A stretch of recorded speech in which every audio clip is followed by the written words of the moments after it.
Esto es Planeta Kayak, un podcast donde vamos a charlar sobre este apasionante mundo, siempre de forma divertida y entre amigos. Navega, escucha, participa o pregunta para ser uno más de esta familia. Recuerda que nos puedes encontrar en nuestra web planetakayak.com. Y ahora disfruta de este programa, Planeta Kayak.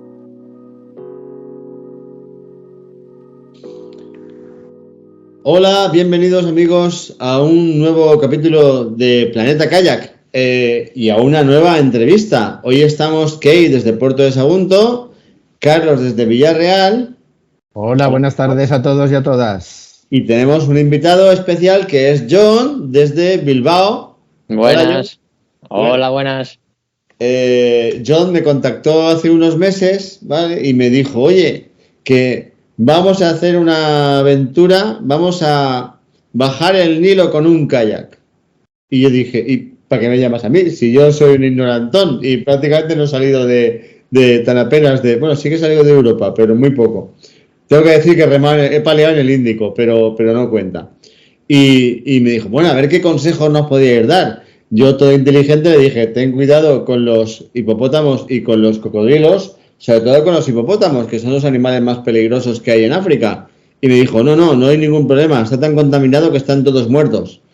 Y digo, bueno, pues estuvimos hablando un ratito y por lo que sea, porque llegó el verano, porque Carlos y yo hemos pasado un año un poco atípico, lo tenía en la lista de le tengo que llamar. Y le llamé y le dije, oye John, vamos a hacer un programa de cómo estás preparando tu viaje para el Nilo. Y me dijo, no, vamos a hacer un 2x1 porque ya hemos vuelto. Digo, ole, pues fantástico porque has vuelto vivo y lo tenemos aquí en el Skype, lo vemos con dos brazos al menos, está sentado, pensamos que puede levantarse y andar todavía. Y vamos a hablar de cómo se le ocurre hacer ese viaje, con qué medios, ¿vale? Y cómo ha salido. Bienvenido, John, a Planeta Kayak. Cuéntanos primero por qué se va uno al Nilo con un kayak prestado. Buenas. Pues me gusta viajar, me gusta el kayak y dices, pues juntamos las dos y nos vamos de viaje con el kayak. Y dijimos, ¿dónde hacer una travesía larga? Y fuimos pensando, pues, Amazonas, fiordos de Noruega, el Nilo, y fuimos viendo cosas y dijimos, coño, pues hay gente que ha bajado el Nilo, la parte egipcia, y no tiene mala pinta. Y ¿por qué no? Y fuimos mirando, y parecía bastante más sencillo de lo que suena a simple vista. Entonces nos decidimos al final ir por el Nilo. Bueno, me dijiste que bajabais el Nilo desde la presa de Asuán. Eso es. Hasta la desembocadura, en Rosetta. Sí. Y lo habéis cumplido. Sí, en los últimos metros es un cuartel del ejército y no nos dejaron llegar al mar, pero bueno, por 200 metros llegamos al mar, así que contentos. Para nosotros como si hubierais salido del Mediterráneo y visto del sí. Para nosotros también. Primero que todo, nuestro reconocimiento y nuestra enhorabuena. Yo estoy alucinado porque, aunque conozco el libro, no sé si un día tenemos que hacer un capítulo de nuestras bibliotecas, Carlos, ¿vale? Sí. Hablar, entre otros, del libro de John Goddard, que sí bajó el Nilo cuando sí había hipopótamos y sí había cocodrilos y personas hostiles, ¿vale? Ya hemos quedado que no hay cocodrilos, no hay hipopótamos, por el mismo motivo, por lo menos desde donde vinisteis. Y las personas, ¿qué tal las personas, John? Pues nos llamó la atención porque yo creo que al final les dábamos pena, dos pobres que vienen con una piragua hinchable y de ¿qué hará esta gente?, ¿sabes? Y la verdad es que nos ayudó muchísimo todo el mundo. La curiosidad, llegabas a sitios donde no llegaban otros y la gente, la verdad es que nos ayudó muchísimo. Y si no llega a ser por todos esos que cada vez que había que hacer un porteo en una presa que yo había calculado mal y no sabía que existía, nos echaban una mano y nos ayudaban a bajarla. Si no nos decían dónde había un hotel, si no llega a estar toda esa gente, no hubiésemos podido. Bueno, pero ¿qué equipo llevabais? O sea, cuéntanos un poco el kayak y si vais en autonomía, cómo dormíais, cómo planteasteis el viaje. Nuestra primera idea era ir acampando, pero nos dijeron que es imposible, que la policía no deja, que tienes que ir escoltado por la policía y te obligan a ir a hoteles. Entonces eso nos limitó bastante, porque a la hora de buscar hoteles hay muchísimos menos de lo que yo esperaba desde aquí en Egipto. Entonces, pues eso nos fue limitando a las etapas, tuvimos que hacer etapas bastante largas y algún día un poco más complicado. Define bastante largas. Pues hubo 2 días de un día 91, un día 87. Jope. Sí. Pero bueno, la corriente era bastante fuerte. O sea, esos culos al levantarse que como cuando despegas el papel de una magdalena. Madre mía. 90 kilómetros en un día. Freya ha dejado de ser mi ídola. Ahora mi ídolo es John. Mi ídolo es John. La corriente, diremos a nuestro favor, que era bastante fuerte y se llevaba, era bastante más llevadero de lo esperado también. Menos cuando se fue llegando al delta, que la corriente paró, el viento que teníamos siempre en contra, que comenzó siendo una brisa, ya no era tan brisa y las fuerzas pues cada vez eran menos y los últimos días se nos hicieron bastante duros del Cairo hacia adelante. Pero los primeros días bastante llevaderos, entre ilusión, que no tenías otra cosa que hacer. Empezabas a las 5 es una gran frase. Y hasta que acabes, hasta que llegas. Claro, pero entonces el kayak lo llevasteis de casa, ¿no? ¿Qué modelo de kayak llevabais? Llevábamos el kayak, tuvimos bastante dudas, preguntamos a bastante gente, siguiendo consejos de vuestro podcast, tiramos de ingeniería social y fuimos preguntando a bastante gente y nos dijeron, pues merece la pena el Itiwit X500 de Decathlon doble. Fuimos a internet a mirarlo y 1.300 euros, hostia, ¿sabes? Merece la pena, pero se nos va un poco. Contactamos con Decathlon y les dijimos, nos gusta vuestro kayak, pero se nos va de las manos. Si tenéis alguno que está rozado, que os han devuelto o que os estorba por ahí el almacén y tenéis un descuento de un 20%, contar con nosotros. Y nos dijeron, pues nos interesa vuestra historia, ponemos nosotros el material. Entonces, Decathlon nos aportó kayak, palas, chalecos y la ropa, así que una gozada. Desde el primer día se portaron con nosotros perfecto. Súper bien. Gracias Decathlon por financiar una aventura de este tipo. Si quieres financiar un podcast, nosotros también aquí, en este trocico que está en blanco, ahí podríamos poner un logo, una D, algo concreto y elegante. Si el dinero es bastante, quitamos lo de podcast y ponemos ahí todo, a tope. Decathlon para los deportistas. O sea, John, muy bien, se han portado muy bien con vosotros. ¿Han publicado ellos un reportaje sobre vuestra aventura en algún medio o algo? Ellos iban subiendo a sus redes sociales lo que nosotros íbamos subiendo a las nuestras y ahora pues daremos alguna charla en algunos centros de Decathlon Vizcaya, que Decathlon Vizcaya más que Decathlon en sí son los que nos han apoyado. Entonces daremos alguna charla en distintos locales de ellos. Si alguien, por ejemplo, nosotros quisiera ver lo que habéis ido subiendo a las redes sociales, ¿qué tendríamos que buscar? Pues hemos creado un Instagram que se llama Amalurra Visirik, que significa en euskera Madre Tierra Viva, y ahí hemos ido subiendo poco a poco lo que íbamos cada etapa y los kilómetros que hacíamos, 4 fotos, un poquito lo que íbamos haciendo. A ver, llámame ignorante, puedes deletrearlo porque seguro que alguien va a querer buscarlo y yo lo escribiría mal las 10 primeras veces lo escribiría mal. Entonces, si puedes deletrearlo para que puedan encontrar ese Instagram. Se llama Amalurra, que es AMALURRA, y luego es .Visirik, que es BIZIRIK. Vale, tenía casi... No hemos buscado el más fácil. La Z hubiera puesto una S y hubiera salido. Y la L y una D, bueno, lo hubieran... De todas maneras pondremos un enlace y compartiremos alguna foto, sí. Pero para poner el enlace tenemos que saber nosotros lo que poner. Amalurra Visirik, ya se me ha quedado grabado. A mí ya se me ha quedado grabado. Para ir a ver las fotos de la aventura por el Nilo. Entonces, John, es que, bueno, nosotros no hemos tenido la ocasión de probar ningún kayak de estos de alta presión. O sea, ¿recomiendas ese kayak? Porque ese kayak en particular está muy bien porque la mayoría de kayaks de estos de alta presión pues son muy rígidos, que solucionan lo que son unos kayaks hinchables, pero por contra los paneles son muy planos, ¿no? Y ahí han conseguido, la gente de Decathlon han conseguido un diseño que la verdad es que recuerda casi mucho al casco de un kayak normal, ¿no? Y tiene muy buena pinta. ¿Qué tal os ha funcionado ese kayak doble? Muy bien, tampoco partíamos yo había tenido kayaks muy simples, entonces todo era mejorar.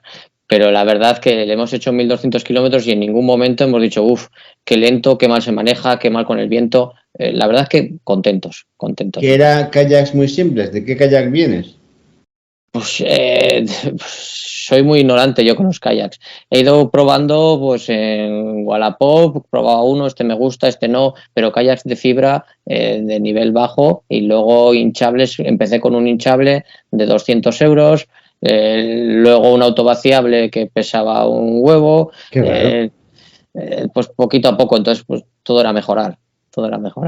¿Y cómo se portaron con vosotros en el avión cuando aparecisteis con la maleta del kayak y las pértigas plegadas? Pero imagino que lleváis las palas de pértiga plegable y los chalecos. ¿Cómo se comportó la compañía aérea? Pues como se suele comportar en casi todo en este país, ¿no? De mostrador a mostrador, hasta que alguien que cobraba menos tuvo que tomar la decisión y recogérnosla. Pasamos un par de horitas en Barajas de lado a lado y luego bien, se facturó como equipaje deportivo voluminoso. No sé, no recuerdo si tuvimos que pagar 40 euros a la ida, 60 a la vuelta, depende de la compañía aérea, cambiaba y bien. Entiendo que volasteis Madrid-El Cairo. Eso es. Y luego el Cairo a Asuán. Luego fuimos por tierra hasta Asuán, para no tener que volver a facturar y... Vale. Sí. Muy bien. Y el kayak pasó los 1.200 kilómetros y está a toda prueba, además. Sí, teníamos miedo en alguna de las bajadas, habían sitios complicados donde había que meterse al río y decíamos, como en una de estas pinchemos, rompamos o bueno, se nos acaba el viaje. Pero la verdad es que ha durado. ¿Y sí. el equipo que llevabais os cabía bien dentro? Porque claro, estos kayaks, una de las digamos, handicaps que tienen es que no... Para llevar equipo dentro están un poquito limitados comparado con un kayak, digamos, rígido. ¿Eso cómo lo habéis solucionado? Pues lo bueno que tiene ir a bajar el Nilo de Egipto en julio es que como te hace 40 grados, la ropa se te seca muy rápido. Entonces, con 2 calzoncillos, 2 camisetas y un par de pantalones lo tenías hecho. Entonces llevábamos muy poco y nos entraba sencillo. La ropa seca y la mojada. Muy bien. Eso. Esa es... veo en Deca una canoa hinchable X500 Drop. ¿Es eso? No, la nuestra era kayak. Tienen una canoa y luego tienen kayak doble y individual. Se llama X500 también. Vale, es que había visto el de una plaza, pero no había visto el de 2 plazas. Y claro, ahora que ha dicho Carlos lo del equipamiento, porque claro, es verdad que no hay que llevar muchas cosas, pero si en principio ibais con la idea de ir en autonomía, no llegaríais a coger la tienda de campaña, claro, porque si ya os advirtieron que estaba prohibida la acampada libre, ¿verdad?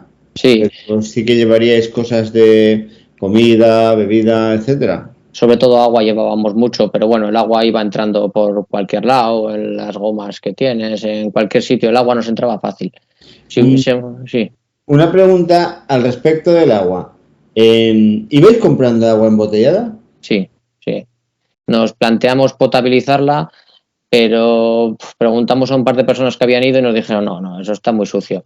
Allí no potabilices. Y luego la verdad que creo que hubiese sido posible y hubiésemos quitado pues un problema, porque una vez en el kayak daba igual llevar 10 litros que 8, pero desde el hotel hasta el río se hacía pesado. Vale. Y hablando de pinchazos, ¿ha habido que vacunarse mucho para ir a hacer esta aventura? Ahora no, pero si nos suele gustar viajar, entonces ya estábamos vacunados, era de antes de todo. Yo creo que no nos han pedido ninguna extra, pero creo que si no tendríamos ninguna tampoco hubiésemos tenido que vacunarnos. Vale. Y al paso por la etapa del Gran Cairo, donde suele haber, pues donde sí que te aconsejan que, bueno, las excursiones, hasta donde yo sé, algunas todavía van con escolta militar para mantener el negocio del turismo y tal.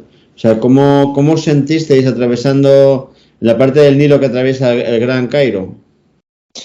Pues intentamos calcular para dormir justo antes del Cairo y pasarlo muy pronto por la mañana, porque habíamos estado al llegar y veíamos mucho tráfico de barcos, mucha gente, dijimos, vamos a pasar a las 5 o 5:30 de la mañana, nada más amanecer, y la verdad que muy a gusto, porque no encontramos nada. Si hubiésemos pasado a las 11 de la mañana, 12, pues quizá bastante más problemático. ¿Y había mucho tráfico en los 1.200 kilómetros? ¿Encontrasteis zonas de mucho tráfico? ¿Hay mucho tráfico fluvial de mercancías y de cruceros y todo esto? No mucho. Al principio los cruceros tendían a pasar más hacia la tarde y nosotros para la tarde, como pegaba mucho el calor, ya habíamos parado. Había muchos pequeños pescadores con barquitas de pescadores y ya no había más. O sea que pescaban peces para comer en el río, a pesar de lo que ya comentamos de la gran contaminación, ¿no? De las aguas. Sí, hasta el Cairo no estaba tan contaminada, pero del Cairo hacia abajo sí que se veía. Probablemente llevaría su historia, pero tú veías el agua, no olía mal, era clara, el agua se veía bien. Sí, tendría lo que llevase. El riesgo no es lo que se ve, es lo que no se ve. Claro. Que tuvieras que ponerte, o sea, que después del primer trago tuvieras que ponerte un pañal y te lo quitaras 2 meses después en Bilbao. De hecho, cuando hemos ido al Ebro con nuestro amigo Lluís, ¿vale? Un saludo para Lluís de Benimocions, a quien tenemos gran aprecio, él nos contaba que cuando ves muchas algas en el río, quiere decir que el agua está muy limpia. El agua está muy limpia, las algas proliferan y entonces las ves. Que es al revés, cuando el agua no está, cuando está limpia en el sentido de sana, ¿vale? Que cuando no ves esas algas, en el Ebro, él no ha navegado en el Nilo hasta donde sabemos, ¿no?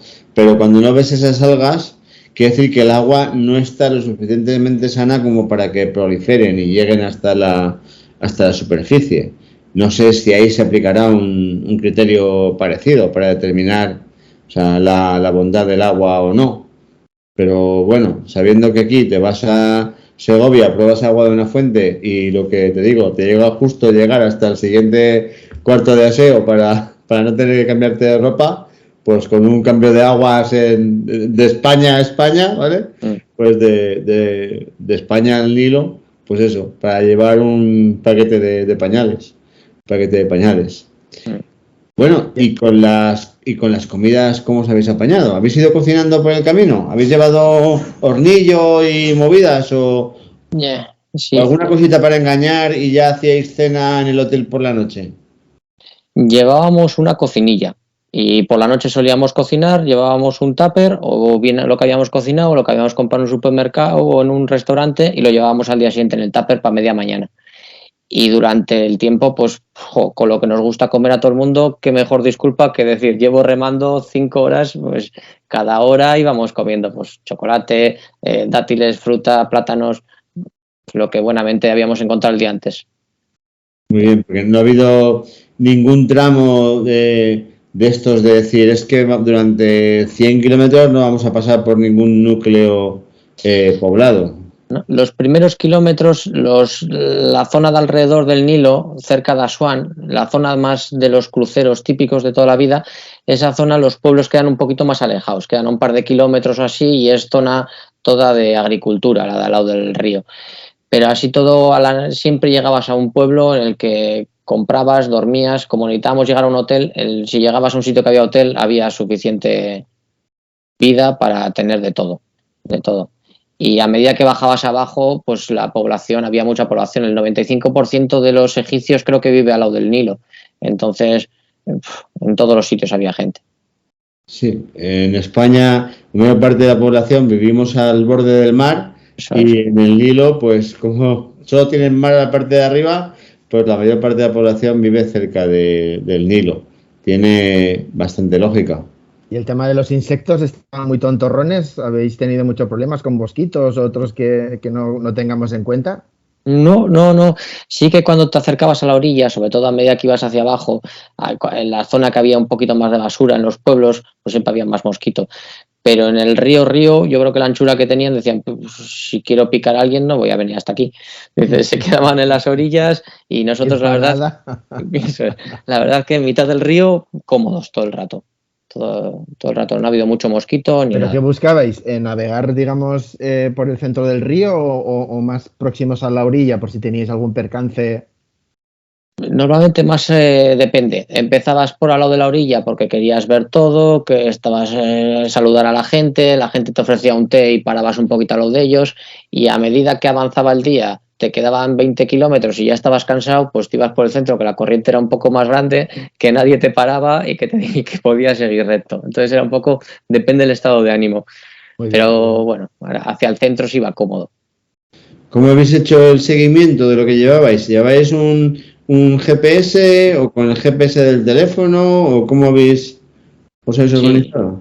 Sí, compramos una tarjeta con datos y con el GPS del teléfono íbamos viendo, y yo llevaba un reloj con GPS y ya más o menos ibas calculando, dices, llevamos 30 kilómetros, pues nos quedan 15, más o menos, y cogíamos alguna referencia. Cuando lleguemos al puente que pasa el tren, nos quedarán 2 kilómetros y a la derecha queda el pueblo. Pequeñas referencias así. Vale. Pero esto me da otra pregunta, ¿no? ¿Llevabais el viaje muy planificado o habéis ido un poco improvisando? ¿Teníais? Sí.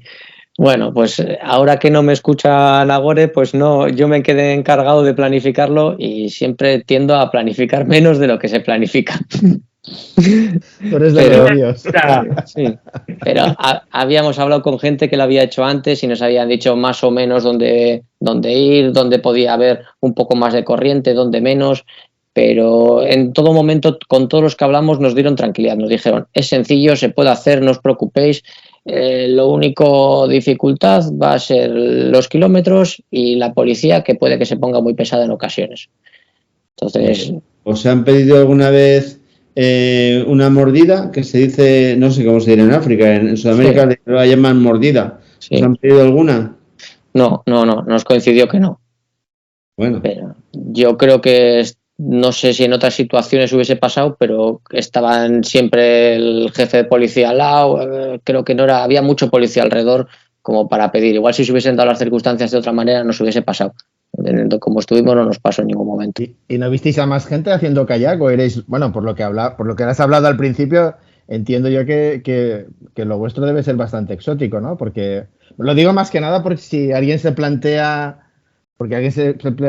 hacer lo mismo, pues básicamente tendría que buscarse la vida, ¿no? Para conseguir kayak, porque si allí no es fácil de que te lo alquilen o incluso comprarlo, pues debe estar el tema complicado, ¿no?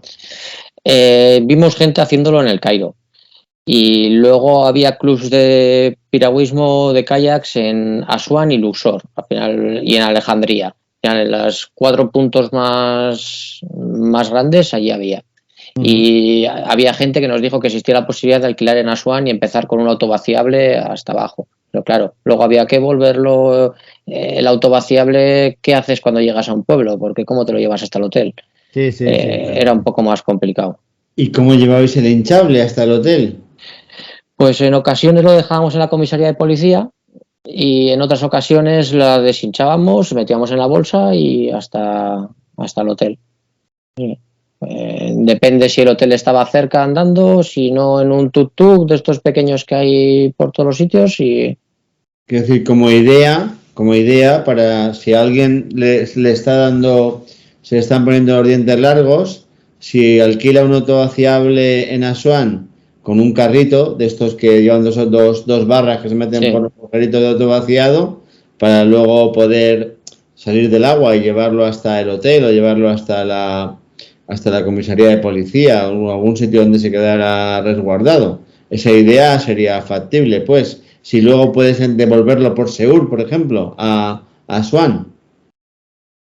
Sería factible más que nada si haces buenas migas con la policía marina y que ellos siempre tienen una comisaría al lado del río y dejarla allí siempre. Ahora, los trámites con la policía siempre eran lentos, no siempre funcionaban igual y depender totalmente de que el policía quiera guardártela allí, pues es un poco más complicado. ¿Averiguasteis por qué siempre hay una policía, hay una comisaría al borde del río? No lo sé, al final había una policía marítima y como cada departamento era una policía diferente, pues yo creo que cada uno tenía su sede.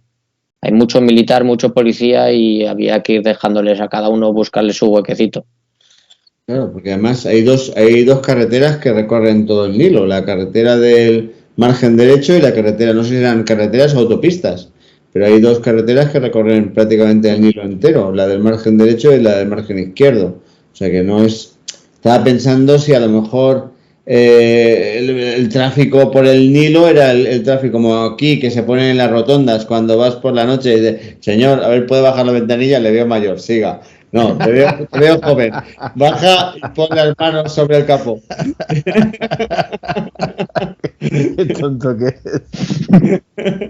Sí, bueno, es que cuando te haces mayor ya no te hacen soplar. No, Sí, no, es verdad, doy fe. Cuando nos ven con la barba canosa, como a Carlos y a mí, ya te bajan y te dicen, tira. Sí.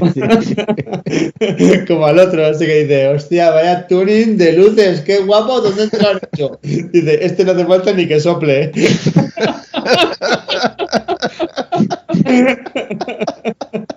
Al calabozo. Al calabozo, sí. No hace falta ni que sople.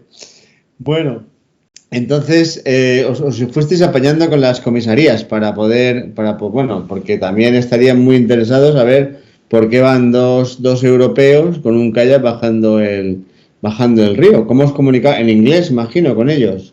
El capitán o el comandante a veces hablaba algo de inglés, pero si no en nuestro fluido árabe, que eran 6 o 7 palabras y tirar de gestos y siempre las mismas, piragua, río, hotel, barato, andando y... Barato. Eso es, ya está. Barato, amigo, barato, por favor, gracias, hola, piragua. Sí, Benzema, Messi. Eso es, Benzema y Mo Salah en todo momento. ¿Mo Salah? ¿Qué es Mo Salah? Mo Salah es el mejor jugador egipcio de fútbol y siempre, todas las conversaciones acababan con Benzema o con Salah, todo igual. Sí, el que juega en el Liverpool, claro, sí. Claro. ¿Te sorprenderías de la devoción de los japoneses? O sea, cuando he dicho antes que yo he paleado en el Índico es porque me fui de viaje de bodas a Maldivas y allí nos encontramos con unos japoneses y los japoneses eran auténticos devotos del fútbol español. No sabían hablar nada de castellano y apenas inglés, hello, thank you, pero sabían las alineaciones, pam. Real Madrid, pam. Pero me gustaría que lo vieras. Coincidimos con unos madrileños que se habían casado también, que él era del Betis, curiosamente. Y apareció en la de esto del buffet, cuando vas a desayunar, estaba el japonés ahí desayunando, y aquel que aparece con la equipación del Betis. El japonés se pone de pie, empieza a pegar cabotas, que yo digo, este hombre se le va a caer la cabeza, y dice, Real Betis Balompié, Joaquín. Parecía que hubiera visto al dios de los japoneses personarse en fin, bueno, con esto lo que quiero decir es que efectivamente el fútbol, aunque no sea santo de la devoción, bueno, de Carlos sí, Carlos es del submarino amarillo. Es Grobet. Carlos es Grobet y vive al lado del campo de fútbol. Pero bueno, yo no soy muy futbolero, pero tengo que reconocer que es otro idioma internacional que te puede ayudar a resolver problemillas. Hablando de problemillas, ¿pensasteis en alquilar algo tipo spot? No sé ni lo que significa spot. Vale, bien, bueno, simplemente spot es unos dispositivos que proliferaron, bueno, y todavía ahora incluso se alquilan. Se utilizan, se alquilan. Nuestro amigo Suso, a quien enviamos un saludo, compró uno, ¿vale? Y entonces hay una suscripción, cuando lo tienes comprado, pues puedes suscribirte por meses. Este Suso, a quien mandamos un afectuoso abrazo, se dedica a hacer aventuras un poco en los márgenes de la los márgenes de lo normal, y entonces este aparato pues tiene básicamente un botón que sirve para decir estoy bien y un botón que sirve para decir estoy mal y estoy aquí, ¿vale? Y entonces, bueno, por dentro de la suscripción está el que ese aviso llegue a quien corresponda según donde estés, ¿vale? Y pueda pues sacarte de un atolladero que no por inesperado pues te... Es un aparato que básicamente te localiza vía satélite y te comunica vía satélite, pues eso, con la gente que tú elijas y los servicios de rescate. Me imagino que habrá de otras marcas, Yo conozco Spot, me acuerdo en concreto yo ya lo conocía, y en unos Dragones del Mar, una fiesta que se hacía en Oropesa, de la poca gente que hacía kayak en aquel entonces, del club y allegados, ¿vale? Pues allí en una de aquellas vino Alfred Milá, también en paz descanse, ¿vale? Y me dijo, voy a presentar una cosa chulísima. Digo, ¿qué es? Dímelo, no puedo esperar. Dice, el Spot. Digo, ya lo conozco. Dice, ya me ha estafado. Y bueno, él luego hizo una presentación, él era comercial, ¿vale? Se dedicaba a vender kayaks, a vender yates, a vender embarcaciones de los primeros Spot, que era pues una especie de Wallman de color naranja, que es lo que gracias Spot, si quieres poner en este un anuncio, también estamos a disposición. Somos unos mercenarios de la comunicación, ¿vale? Al mejor postor. Y bueno, pues desde entonces han evolucionado y también los alquilan para gente que no hace habitualmente cosas así, pero de vez en cuando dice, me tiro la manta al hombro, me voy a hacer una aventura de 20 días en un sitio que así a pronto puede parecer inhóspito, pues puedo alquilarlo por una cantidad razonable y luego devolverlo, pues son bastante resistentes, pero bueno, esa era porque con el teléfono me imagino que la cobertura a lo largo del Nilo, siempre que estuviera poblado, ¿no? Pues era constante, como para poder marcar el 112 de allí o como se llame, ¿no? Sí, normalmente era constante, pero sí que hubo momentos en los que no teníamos. Sobre todo al inicio, que los pueblos quedaban un poquito más distanciados, había bastantes momentos que no teníamos cobertura de ningún tipo. Pero bueno. ¿No tenéis cobertura porque elegisteis un operador que... A ver, porque tú sabes que en España hay varios operadores, ¿vale? Pero que tú con un teléfono sin tarjeta SIM, si tiene batería, tú puedes marcar el 112 y te contestan, ¿vale? Esta es una información que ya hemos dado alguna vez, pero no por haberla dado deja de ser interesante repetirla, que interesa tener un teléfono viejo que funcione, que tenga batería, que no sea tan moderno como el que llevas a diario, pero interesa llevarlo por ahí porque te puede sacar de un atolladero. Entonces, no sé si llegaste a discernir si es que ese operador no tenía cobertura por donde ibais o que sencillamente no había cobertura de ningún tipo. Pues probablemente un 112 igual sí que hubiese funcionado, ¿eh? La verdad ni lo probamos y como somos bastante positivos no nos lo planteamos. Entonces dijimos, esto no va a pasar. Pero bueno, así todo, de los 1.200 kilómetros probablemente en 100 no nos hubiese encontrado nadie. O sea, si no estaba un señor con el burro, el agricultor que volvía de cosechar, estaba alguien en casi todo momento en las orillas hubiese habido alguien. Los pescadores, sobre todo al inicio, cada nada había gente echando sus trampas para los cangrejos.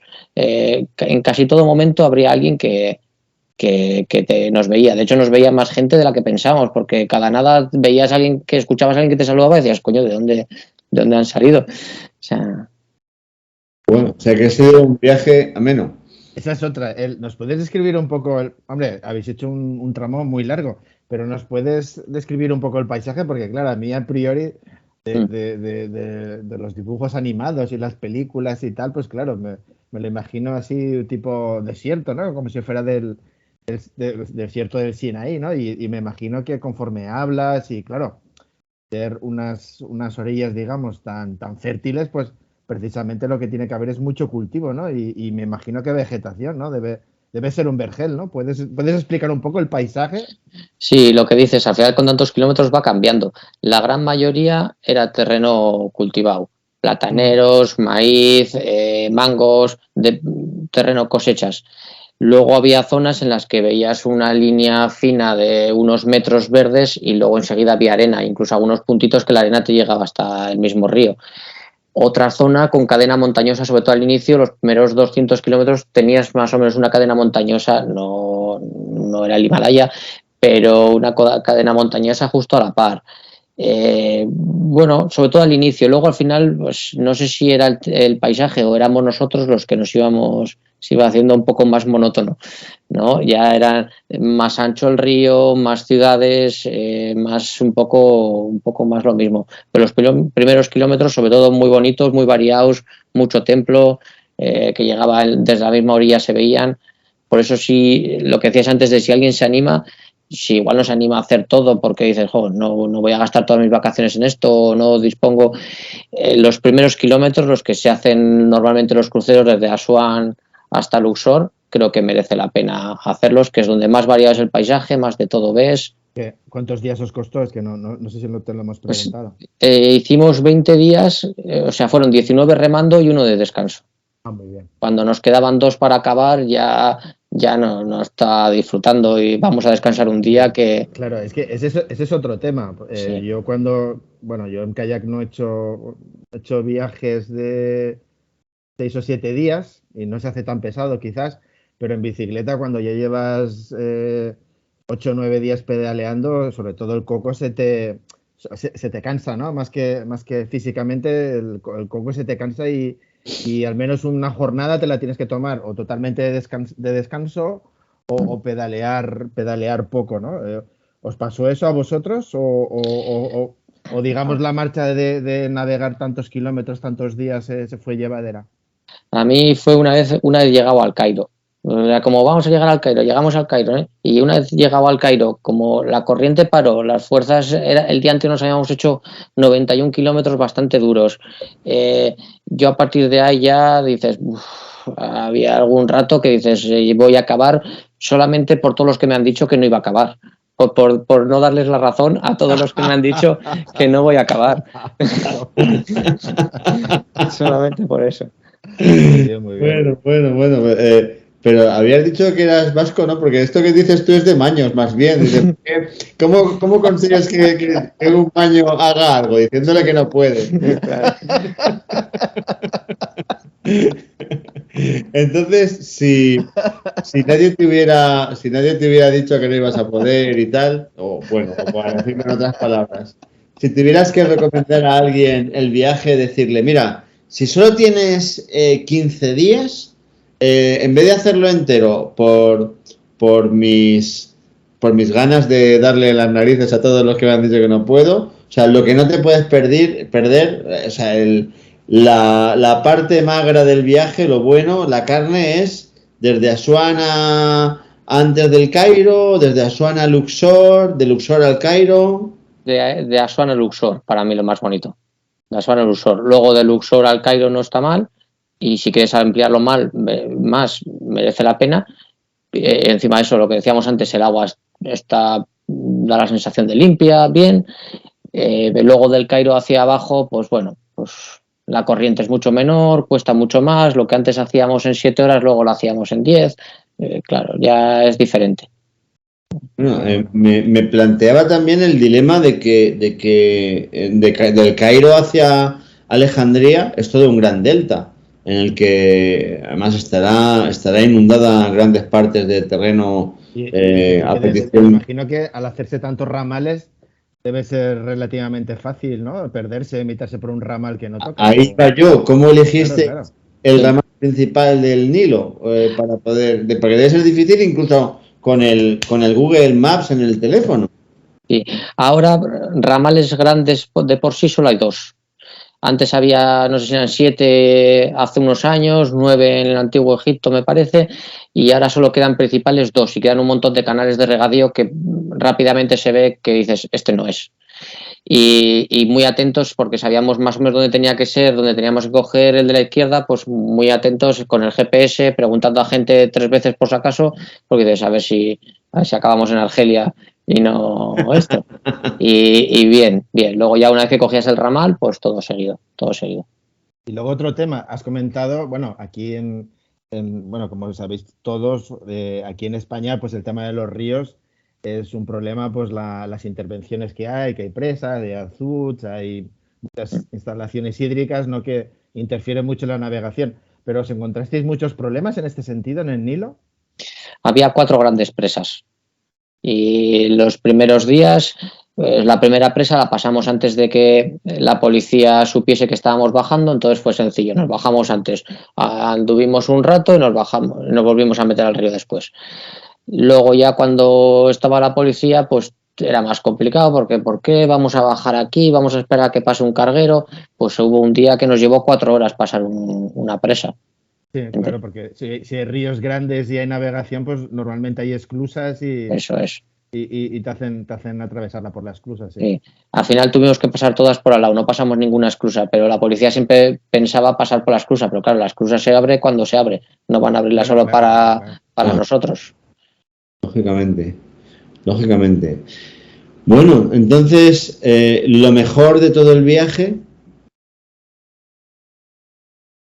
Pues disfrutar del kayak, viajar y la gente a nosotros nos ha sorprendido, suena no sé, a taza de Mr. Wonderful, qué bien cómo me ha ayudado todo el mundo, pero es verdad, o sea, todo el mundo nos ha ayudado muchísimo y yo creo que es lo que nos ha llamado la atención, mucho. Hay un programa en la SER a las 6 de la mañana los sábados, que igual conocéis, que es Ser Aventureros. Un saludo para José Antonio Ponsetti y su troupe, que nunca escuchará esto, ¿vale? Donde hablan de viajes como el tuyo, ¿vale? Y de deportes que no son fútbol y de este tipo de cosas. Y normalmente toda la gente que ha viajado por África, por Asia, tal, todos vienen con ese mensaje, o sea, hospitalidad absoluta, darte lo mejor que tienen, aun quedándose sin, y bueno, acoger, digamos, con auténtica hospitalidad a cualquiera que venga en moto, en kayak, andando, en bici, y siempre dicen lo mismo, o sea, porque hay mucha gente haciendo aventuras de meses y de años y que antes o después pasan por ese programa y lo cuentan y todo el mundo coincide, no puede ser algo preparado, no puede ser casualidad, todo el mundo coincide en una hospitalidad antológica, ¿vale? En todos esos sitios que nosotros llamamos atrevidamente tercer mundo. En todo caso, ¿no tienes ninguna anécdota o momento apurado que contarnos del viaje? O sea, todo se ha ido, digamos, fluido. Sí. Hacer daño. Sí. No, la verdad que ha sido sencillo, ha sido sencillo. Hasta lo que más miedo nos daba, que era ir en pareja en un kayak de 2 metidos tantas horas. O sea, y has sobrevivido. Hemos vuelto en el mismo avión. Si nosotros fuéramos unos buenos youtubers, diríamos, aquí arriba hay un capítulo que dice las desventajas de ir en un K2 y ha sobrevivido con su pareja, Carlos, y han vuelto en el mismo avión. Me queda solo una pregunta. No hay más preguntas, no hay más preguntas. Después de reto superado, no hay más preguntas. Ya eres mi ídolo, por muchos motivos. Por este también, ¿no? Por sobrevivir a un viaje así en un K2, ¿vale? Pero ¿qué cosa, si la supieras antes de haberte ido, hubiera sido un poco mejor el viaje? Pues hubiese intentado aprender un poco más de árabe. O sea, al final hay gente que ves que quiere hablar contigo, que quiere acercarse, y dices, es que solo le puedo decir gracias, hola, y ya está, ¿sabes? O sea, un poquito más. Aprendimos 20 palabras y dices, no, un poquito más. Haber dedicado menos tiempo a remar antes de ir en el viaje y haberle dedicado más tiempo a aprender un poco más de árabe.